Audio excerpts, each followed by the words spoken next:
The Cardinals' third season under head coach Gene Stallings. In week 2 for the first official NFL game in the Valley of the Sun, road victory number 1 was home victory number 1. The following week in Anaheim, the Cardinals' winning ways continue. Neil Lomax again. The next week against Cleveland. With a record of 4-4 at midseason, the Cardinals traveled to Texas Stadium. Okay, first and foremost, I've forgotten half the stuff in my life, but that season, it's like I remember almost everything about it. Neil was reaching a zenith of his career at that point in time, if you ask me, and if he would have stayed healthy, I think we would have been a playoff team for the next couple of years. Throughout my career, we just got behind early and often against a lot of teams, and we were able to kind of come back and score.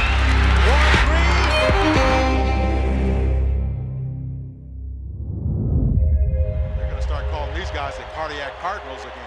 A thriller in Phoenix. We applied to the National Football League today to transfer the Cardinal franchise to Phoenix, Arizona. There was incredible excitement. There have been so many flirtations along the way. But I think overall people were saying, you know, we've been waiting for an expansion team. We don't know if that's going to happen. The Cardinals want to move here. You know, let's welcome them. We thought we might be going to Memphis, going to Tennessee, Jacksonville maybe, San Antonio, Phoenix, so we didn't know what was going to happen. That was just a difficult year playing. I was disappointed because I knew all the friends and relationships I'd had in St. Louis, but once knowing that it was a business and knowing that we were going to move there, it was amazing. I mean, the way we were received. We were treated like royalty. You would have cars that would drive by, and they drive by your house slowly, looking into your house. I mean, almost 3 or 4 lined up from time to time, depending on if it was a Friday night or whatever. People just wanted to see it. They could not believe they had an NFL team. It was like a Hollywood tour that they were driving by, and man, it was bizarre. Because we were still in the NFC East. People forget about that. We didn't change yet. They didn't go to NFC West yet. So you're still playing the Cowboys, the Redskins, you know, the Eagles, and the Giants. I know what that was like. Going into 1988, it was a different vibe inside that locker room because we really did believe we had talent to win. I just know we had such a confident feeling because of the move. Neil Lomax and the Cardinals trounced the Steelers 31-14 for their 4th straight victory, a share of first place in the NFC East Division, and their best start since the season of 1976. Neil Lomax, the NFC's Offensive Player of the Week, led Lomax back to throws, got time, looking near side corner, Roy Green at the 5, touchdown. He was like having an offensive coordinator at the quarterback position. Photographic memory. I mean, a guy that honestly was a savant when it came to the game of football. So he had the brain and he had the arm. That was about it because the rest of his body was really nasty. Picture-perfect touchdown to Roy Green. He's got his man, Roy Green.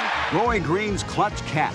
You know, Roy was the best, to me, one of the best receivers ever to play, you know, really in that decade. I would put him up there with Jerry Rice and Art Monk and Mike Quick. He was more of a leader with the offense than even I was. He was very, very vocal because he was very, very smart.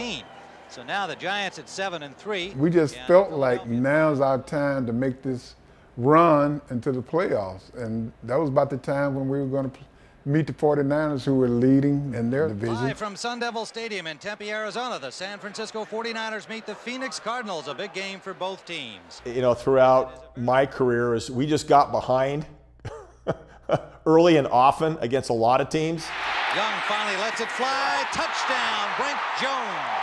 If anyone didn't see that game, if no one saw it, and they just looked at the first 3 quarters, they were like, man, they probably got beat 65-0.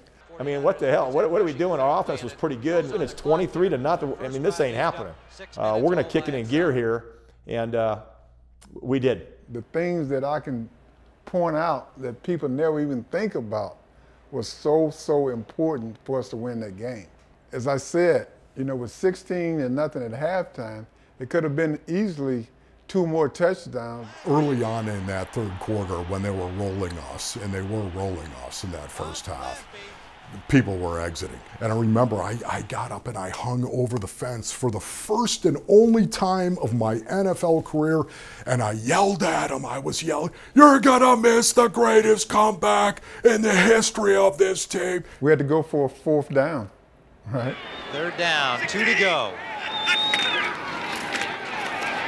Farrell struggling for the 1st down. I don't think he made it. And said, do we go for it? Yeah, of course we got to go for it. I remember the play we call wham, which means that Wolf goes in motion and comes down. So he just kind of wiped the entire left side, and the quarterback kind of cut back from that hole, and we got the 1st down. And right after that, I got an opportunity now for me to get that touchdown. Of offense that they have, there is still time in the 4th for them to make something happen. Lomax going deep to the corner, and it is a touchdown. Roy Green. We got sacked 6 times. 6 times prior to that last quarter. Last quarter, we didn't give a sack. That same offensive line against those great guys up front has been manhandling us, killing our quarterback, rushing under duress the entire time with 6 sacks. But when it was time for them to go, perfect protection. Young running. Well, he dove, but let's see where they mark it. Now the markers are going to come from the other side of the field. Well, you saw the replay, gentlemen, taking a look at it. The play stands is called. It's 4th down. He was short. Yeah, you look at that thing close, that was really tight. Like within what, 3 or 4 inches? You know, he makes that game over. So obviously a huge play for our defense to make that stop. We knew we had a shot when he took the ball over late in that game.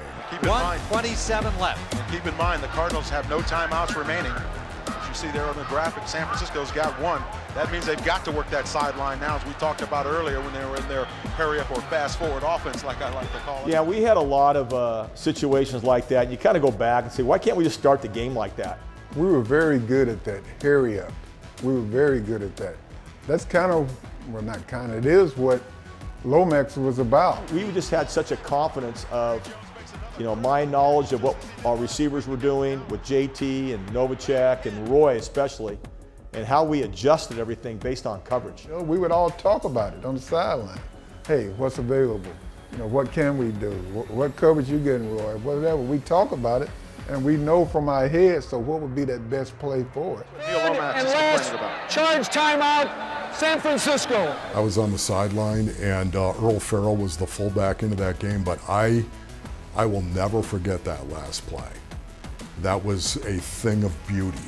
I mean, Roy basically called that last play. He knew because they're going to blitz. I had my helmet off, and I'm talking to Lomax, and I'm talking to the line, I'm talking to Earl Farrell, that they were coming. It's going to be one-on-one to both of us. I'm the easiest throw. They brought, you know, cover 0 and brought blitz, and they did. And they had a little corner on Roy. Roy makes a little swim move, and beautiful, beautiful move he made. Easy throw. 4 receivers, and Farrell for Phoenix.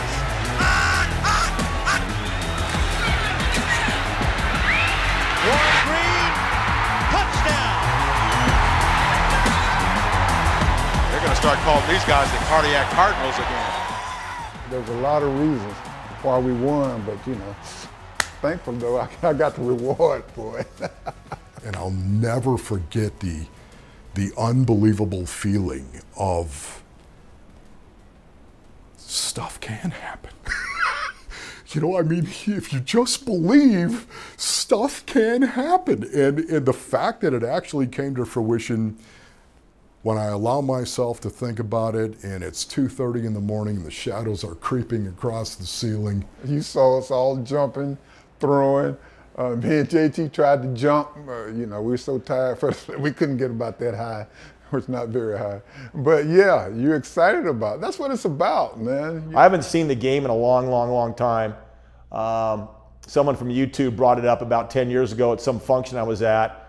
And, you know, I was kind of getting goosebumps and kind of like, damn, man, that's a pretty good comeback. And well, yeah, these aren't the same old Cardinals. You know, these are the Phoenix Cardinals. And, you know, we've got something going on here in the Valley. The first place Cardinals were the NFC's hottest team, having won 7 of their last 9. But then, the magic carpet was pulled out from under them. A sprained knee reduced Neil Lomax to the role of advisor. We're already in our heads what we're going to do. And our quarterback gets knocked down. And it was very, very tough. I was never prepared for that one. I don't think any of us was really prepared for that. That was brutal. It really was. We were 7-4 at the time. We were tied with the Giants, I believe. I'll never forget that. Neil going down. That was heartbreaking. All of us really had no idea how problematic and how serious my hip was. The Cardinals now were not only hurt physically, they were all but mathematically eliminated from playoff contention. Oh, I think we're a playoff team, and I also believe that we would have been a playoff team the next couple of years. It's so frustrating because we were so excited about being down there and continuing my career. Neil Lomax, the NFC's Offensive Player of the Week, led the Cardinals to more than 500 yards of offense. A lot would have changed. There's no question that we'd have made a run for that playoff and for that Super Bowl. There's no question in me, because that's just how good we were. You can look back 30, 40 years and the what ifs, you can live through that. I love Arizona, the state, the city of Phoenix, Maricopa County. I love watching the Cardinals. They're my team. So I don't have regrets. I'm not bitter about it at all. I think that's, things could have been different. It would have changed the entire course, obviously. But I do believe it would have been different. I know I would have enjoyed it a lot more.